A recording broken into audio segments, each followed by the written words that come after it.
안녕하세요, 월가제입니다. 자, 지난 시간에는 지금 차기 연준 의장으로 강력하게 거론되고 있는 케빈 워시가 어떤 배경을 가졌고 최연소 연준 이사가 되기까지 어떤 길을 걸어왔고 또 어떻게 연준을 나오게 되었는지 살펴봤는데요. 이런 부분들이 단순한 인물 스토리처럼 들릴 수 있지만 정말 워시가 연준 의장이 된다면 그 의중을 해석하고 앞으로의 행보를 예측하는 데 있어서 정말 필수적인 정보니까 지난 영상 꼭 참조하시길 바라겠고요. 오늘은 지난 시간에 이어서 워시가 경제에 대해서 어떤 입장을 가지고 있는지, 그리고 연준 의장이 될 경우에 이게 어떤 영향을 줄지 쭉 한번 정리를 해보겠습니다. 자, 그럼 워시는 경제에 대해서 어떤 생각을 갖고 있는 사람이냐? 워시의 정책 철학을 한 문장으로 요약하면 인플레이션부터 막아야 한다.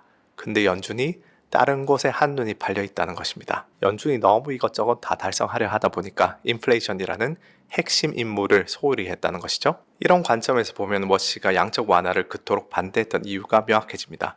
워시가 보기에 양적 완화는 인플레이션을 자극하는 선택이었던 거죠. 전통적인 시장 경제적 관점에서는 정부나 연준이 시장에 미친 영향을 최소화하면서 재정을 건전하게 유지해야 인플레이션을 억제할 수 있습니다. 그런데 양적 완화는 역사상 유례없는 수준으로 연준이 시장 유동성을 주입한 정책이니까 워시 입장에서는 이것이야말로 받아들일 수가 없었던 것이죠. 가장 중요한 연준의 역할을 물가 안정으로 보고 있는데 그걸 뒷전으로 버려두고 시장을 부양하는 그런 후순위의 임무에 몰두했다는 것입니다. 근데 여기서 워시가 말하는 인플레이션은 단순히 이런 소비자 물가 상승만을 의미하지는 않습니다. 워시는 자산 인플레이션까지 포함해서 인플레이션을 바라보는 관점인데요. 연준이 저금리와 QE를 통해서 시장 유동성을 풀면 그 돈이 실물 경제로 흘러가기보다는 주식시장과 부동산 시장으로 먼저 흘러 들어가면서 자산 가격을 부풀린다는 것이죠. 흔히 말하는 이 메인 스트리트와 월 스트리트, 그러니까 실물 경기와 금융 시장이라는 경제의 양대 축에서 워시는 양적 완화가 이 둘 사이의 균형을 깼다고 평가를 합니다. 현장 일선에서 열심히 경제 활동을 하는 근로자들, 젊은 청년들은 임금 상승 속도가 자산 가격 상승 속도를 따라가지 못하면서 이 빈부 격차에 그대로 노출이 됐고, 예전의 미국 가구들처럼 집을 사서 넉넉히 노후를 꾸리는 게 불가능해졌다는 거죠. 결국 워시가 보기에 양적 완화로 인한 인플레이션은 서민들에게 보이지 않는 세금을 부과한 것이나 마찬가지였던 셈입니다. 이것은 베센트의 비유와도 공유가 되는 관점인데요. 베센트 역시 연준이 시장에 깊숙하게 개입하면서 자산 인플레이션을 불러오고 특히 집값을 부채질했다면서 강력하게 비판한 적이 있습니다. 물론 이런 발언들의 행간을 살펴보면은 트럼프한테 연준 의장으로 지명받기 위한 일종의 자기 PR, 자기 홍보라고 볼 수도 있습니다. 트럼프도 금융시장이 비대해지면서 평범한 미국 시민들이 고통받고 있다는 입장을 취해왔으니까 이런 트럼프에게 나도 코드가 맞는 사람이라고 어필하려는 측면도 있다는 거죠. 어쨌거나 이러한 인플레이션 경계론의 연장선에서 워시는 현재 연준이 진행 중인 RMPS에도 비판적일 가능성이 있습니다. 이제 RMPS는 제가 지난 시황 영상에서 설명드렸는데 연준이 단기채를 매입해주면서 시장에 유동성 경색이 발생하지 않게 방지하는 정책입니다. 근데 이 역시 연준의 대차 대조표를 확장시키죠. 그래서 워시의 시각에서 보면 대차 대조표 확장은 곧 유동성 주입이고 유동성 주입은 곧 인플레 압력이기 때문에 이를 줄여야 합니다.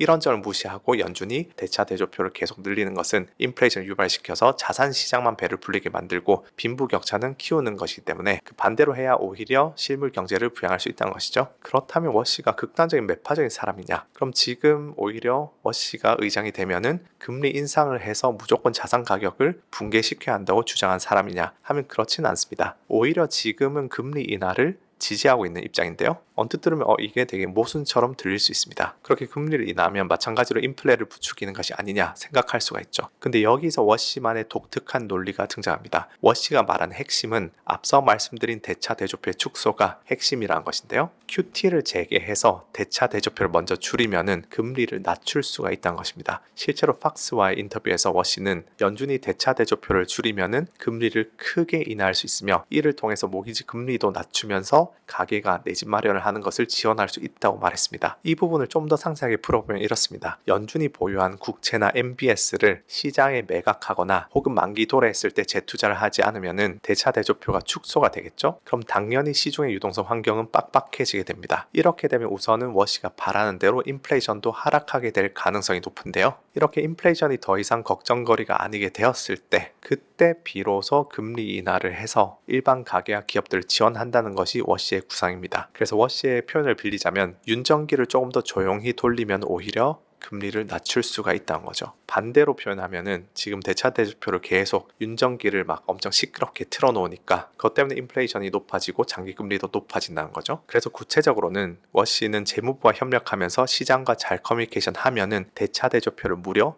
2조 달러 축소할 수 있다고 말한 바 있는데요. 지금 연준의 대차대조표가 약 7조 달러 정도 됩니다. 그러니까 거의 30% 가까이를 줄이겠다는 굉장히 과감한 구상이죠. 이렇게 금리를 내리면 어떤 효과가 발생하느냐? 먼저 기준금리를 인하하게 되면 단기금리는 하락하고 장기금리는 단기금리보다 높아지면서 이 장단기 금리차가 커지게 되는데요. 보통 은행들은 단기로 자금을 빌려서 장기로 자금을 대출을 하기 때문에 이렇게 장단기 금리차가 이렇게 스티프하게 커지는 환경에서는 이 예대 마진에서 큰 폭의 수익을 거둘 수가 있습니다. 그럼 자연스럽게 은행들은 대출을 늘리게 될 텐데 이게 이제 집을 마련하고자 하는 가게나 혹은 경영에 필요한 자금을 조달하고 싶은 기업들에게 흘러가면서 실물 경제를 부양할 수 있다는 것이죠. 특히 AI를 비롯한 테크 기업들은 은행이 대출을 늘리면 직접적으로 수혜를 받을 수 있기 때문에 중국과의 경쟁을 위해서도 이런 식으로 통화 환경의 물꼬를 돌려야 한다는 것입니다. 그래서 주식시장이나 부동산 시장이 아니고 실제 생활 경제로 유동성이 직접 투입될 수 있도록 연준이 지난 20년 동안 고수해온 방향에서 선회할 필요가 있다는 것이 워시의 입장이다. 그렇게 볼 수 있겠습니다. 그래서 워시의 시각에서 보면은 버냉키부터 옐런 파월을 거치면서 국채나 MBS 같은 것들 매입하면서 대차 대조표를 키워왔는데 그 상태에서 금리까지 내리게 되면은 돈이 실물 경제가 아닌 자산 시장으로 흘러간다. 그게 아니고 순서를 바꿔서 대차 대조표를 먼저 줄이고 금리를 낮추면은 자산 인플레이션 없이 실물 경제만 부양할 수 있다. 그것이 워시의 주장입니다. 근데 물론 이 워시가 말한 것처럼 막대한 대차 대조표를 줄이는 거, 그러니까 QT를 재개하는 것이 가능하냐? 아마 당장 불가능할 거로 보고 있습니다. 자금 자체가 워낙 막대한 규모라서 현실적이지도 않고 연준 내부에서도 반발이 있을 것으로 보이죠. 결정적으로 트럼프 중간 선거 이익을 하게 되면 악재 중의 악재이기 때문에 아마 선거가 끝날 때까지 워시가 본인이 주장한 것을 실행할 가능성은 높지 않습니다. 다만 중간 선거가 끝난 이후에는 이야기가 좀 달라질 수 있는데요. 연준 내부에는 워시와 비슷한 입장을 갖고 있는 위원들이 있습니다. 대표적으로 슈미드나 로건 같은 경우 연준이 대차 대조표를 줄여야 한다면서 워시와 의견을 같이 하고 있죠. 그리고 설령 워시의 연준이 대차 대조표를 줄이진 않더라도 어느 정도 대세의 변화는 줄 수 있는데요. 예를 들어 RMPS를 좀 더 소극적으로 한다든지 하는 식으로 대차 대조표를 늘리는 속도를 조절하기만 해도 GDP가 성장하니까 GDP 대비로는 연준의 자산 비율이 줄어들 수가 있는데 이러면 지난 20년처럼 연준이 돈을 풀어도 자산 시장만 부양되고 실물 경제는 혜택이 돌아가지 않는 흐름은 제동을 걸 수가 있다는 것이죠. 결국 워시의 모든 정책 구상은 인플레이션 경계라는 하나의 원칙에서 출발합니다. 양적 완화 반대, 대차 대조표 축소 주장, 그러면서도 금리 인하 지지. 언뜻 보면 서로 다른 방향처럼 보이는 이 입장들이 대차 대조표를 늘려봐야 진짜 실물 경기엔 도움이 안 된다. 인플레와 빈부격차만 자극한다. 오히려 대차 대조표는 축소하고 금리를 낮추면서 실물 경기를 부양하자, 그런 일관된 논리로 연결이 된다는 거죠. 문제는 이 논리가 현실에서 작동할 수 있느냐인데 이 부분은 워시가 실제로 의장이 돼봐야 검증될 수 있겠죠. 어쨌든 지금 워시가 의장이 되면은 당장 시장에서 유동성을 빨아들이는 식의 충격은 발생하지 않을 가능성이 높고 이 중간 선거 2027년부터는 트럼프와 좀 다른 입장을 보이면서 독자 노선을 걷는 시나리오도 우리가 염두에 둘 필요는 있다고 말씀드릴 수 있겠습니다. 제가 지난번 벨리 라이브 때 중간 선거 끝나면은 AI 버블이나 여러 가지 자산 시장에서 폭락이 올 수 있다고 언급을 드린 적이 있는데 이번에 만약에 워시가 의장이 되면은 다들 이제 중간 선거 이후, 그러니까 올해 말부터 27년도를 굉장히 조심해야 되지 않을까 싶습니다. 지난 시간에도 제가 다뤘지만 이 연준 이사 시절에도 다른 연준위원들의 결정에 반발하면서 아예 때려치고 나올 정도로 강단이 있는 인물이고 어차피 부나 명예 측면에서 누구의 눈치를 볼 사람도 아니기 때문에 자신이 통화정책의 방향타를 바꿀 수 있는 타이밍이 오면은 주저하지 않을 수도 있다는 것이죠. 그럼 향후 연준의 모습은 지금까지 우리가 알고 있던 연준과는 완전히 상반된 행보를 보일 수 있을 것입니다. 그럼 우리가 지금까지 코비드 이후에 여러 유튜브에서 그렇게 만연했던 경제적 자유라든지 저금리 시기에 자본소득의 그런 환상, 그런 것들이 전부 다 리와인드 되는 새로운 시대로 진입을 할 수가 있습니다. 그래서 계속해서 주의 깊게 모니터링 해야 될 부분이고요. 다만 여기서 또 한 가지 포인트를 짚어보면은 워시가 재무부와의 공조를 매우 강조한다는 점이 있습니다. 앞서도 워시가 연준이 성장과 고용의 책임을 다 행정부에서 가져가 버리면서 정부를 해이하게 한다고 비판한 부분을 말씀드렸는데 이거는 바꿔 말하면 연준이 경제의 주역이 될 필요가 없고 재무부 같은 정부 부처들이 오너십 리더십을 가질 수 있게 한 발 물러나야 한다는 뜻도 되죠. 그래서 이와 관련해서 워시가 주장하는 게 1951년에 재무부와 연준의 협정으로 돌아가야 한다는 것인데요. 이 1951년 3월에 체결되었던 원래 협정은 제2차 세계대전 기간에 전쟁 자금 조달을 위해서 차입 비용을 낮춰달라는 이 재무부의 요청에 따라서 연준이 저금리 정책을 유지해왔던 체제를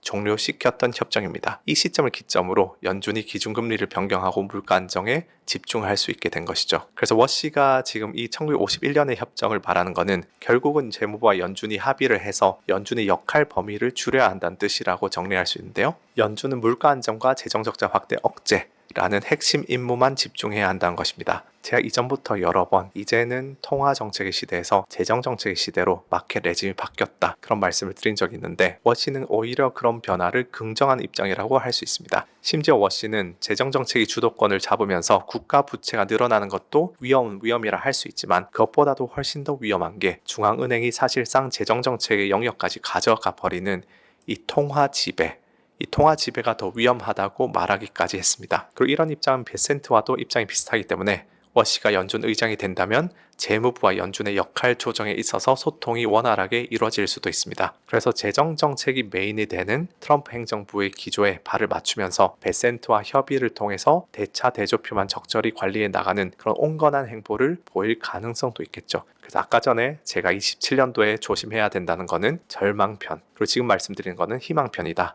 그렇게 볼 수 있고요. 자, 그럼 가장 중요한 워시가 연준 의장이 된다면 우리 개인 투자자 입장에서는 어떤 것들을 주목해야 할 것이냐. 일단 대차 대조표와 관련된 연준 정책들을 둘러싸고 분위기가 완전히 바뀔 가능성도 있습니다. 이 RMPS 속도는 어떻게 될 것인지, 그리고 연준의 기조를 플로어 시스템에서 코리도 시스템으로 다시 전환해야 한다는 목소리가 나오지는 않는지 같은 것들이 시장의 초점이 될 수가 있죠. 그래서 이전 영상에서 언급했듯이 RMPS 속도가 느리다면 시중의 그런 유동성에 대한 민감도가 높은 상태로 유지될 수가 있습니다. 풍부한 유동성 때문에 모든 종목이 다 함께 그리고 크게 오르는 시기는 이제 지나갔을 수도 있다는 것이죠. 그리고 변동성 쪽은 좀 더 높아질 가능성이 있습니다. 신임 의장이 취임하면서 레짐이 교체되는 과도기에 시장은 이 신임 의장이 어떤 생각을 갖고 있는지 또 어떤 방향으로 움직일지 파악하기 위해서 이런저런 응수타진을 할 것이고, 그럴 때 시장의 생각과 연준의 그런 의중이 불일치하게 될 때는 일시적으로 충격이 발생할 수도 있겠죠. 한마디로 서로 커뮤니케이션 경험이 축적되기 전까지는 그런 미스커뮤니케이션으로 인해서 변동성이 중간중간 커지는 일이 발생할 수 있다는 것입니다. 그리고 섹터 측면에서 보면은 앞서 말씀드린 대로 워시의 구상이 실현되면서 장단기 금리차가 커질 경우에 금융 관련 업종들에게는 부분적으로 호재가 될 수 있겠고, 아울러 은행들에게 직접 자금을 조달받는 그런 실물 경제 기반의 기업들도 수혜를 받을 수가 있겠습니다. 오랫동안 메이저 인덱스에 비해서 언더퍼폼을 했던 러셀, 그런 중소형주 그런 부분들도 한번 들여다볼 수가 있겠죠. 다만 반대로 대차 대조표가 축소된다든지 RMPS의 추세가 둔화될 경우에는 단기 자금 시장이 압박을 받을 수도 있고, 특히 이제 중소형 은행 같은 군소금융기관들에게는 직격타가 될 수가 있습니다. 자, 그래서 물론 지금 아직까지 케빈 워시가 지명되지도 않았고, 지명되더라도 상원 인준을 거쳐야 하기 때문에 워시가 무조건 된다고 가정하는 것은 우리가 김칫국일 수 있겠습니다. 다만 시장이 지금 큰 확률을 부여하고 있는 상황이기 때문에 워시가 만약에 지명된다면 그런 부분을 시나리오에 놓고 대비할 필요는 있겠죠. 그래서 그렇게 연준의 대차 대조표 규모, 그런 시장 개입의 범위, 그리고 재정정책과의 관계 같은 것들에 대해서 생각보다 큰 변화가 있을 수도 있으니 주목해 봐야 한다가 오늘의 결론이 되겠습니다. 그래서 만약에 또 흘러가는 상황이 변해서 다른 사람이 의장이 될 가능성이 높아지면은 또 그런 사람에 대해서 또 한번 다뤄보도록 하겠습니다. 네, 그래서 이렇게 케빈 워시에 대해 살펴봤고요. 다음 주에는 요즘 한창 핫하신 이 중소기업 중앙회 성상현 부부장님과 매크로 관련 대담이 있을 예정입니다. 참고로 성상현 부부장님은 이 벨리 플랫폼의 커뮤니티에서 레오성이란 닉네임으로 활동하고 계시고요.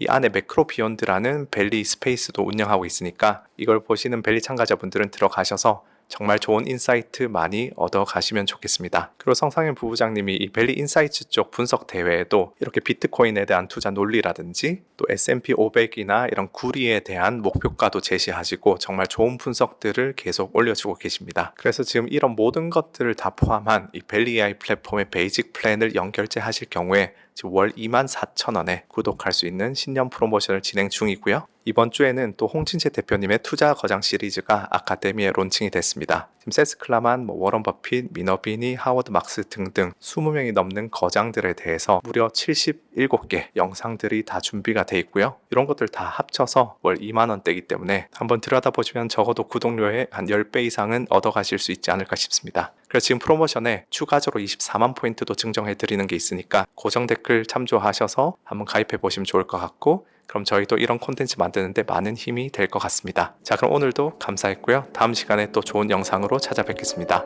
감사합니다.